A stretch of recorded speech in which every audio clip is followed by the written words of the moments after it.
That's all trip இது ஒரு auto மற்றும் கேப் புக்கிங் ஆப். சின்ன டவுன்களுக்கு விசேஷம், கோயில், குளம்னு டூர் போறவங்க ஆட்டோ கேப் கிடைக்காம ரொம்ப கஷ்டப்படுவாங்க. அவங்களுக்கு இந்த ஆப் ரொம்ப பிரயோஜனமா இருக்கும். கீழே டிஸ்கிரிப்ஷன்ல இருக்க லிங்கை கிளிக் பண்ணி தட்ஸ் ஆல் ட்ரிப்பை டவுன்லோட் பண்ணிக்கோங்க.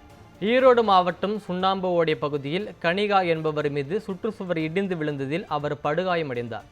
இது குறித்த கூடுதல் விவரங்களை நமது செய்தியாளர் ரமேஷ் வழங்க கேட்கலாம். வணக்கம் ரமேஷ், விவரங்களை பதிவு செய்யுங்க. வணக்கம் பிரகாஷ்.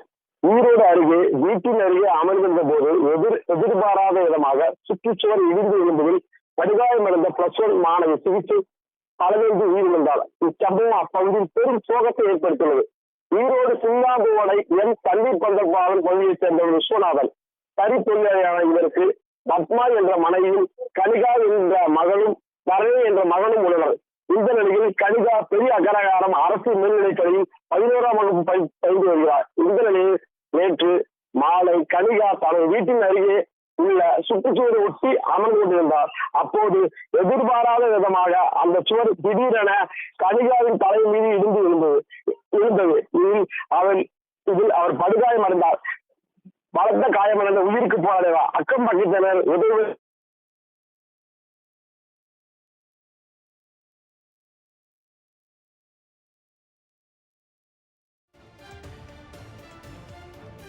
விவரங்களை தந்தமைக்கு நன்றி ரமேஷ்.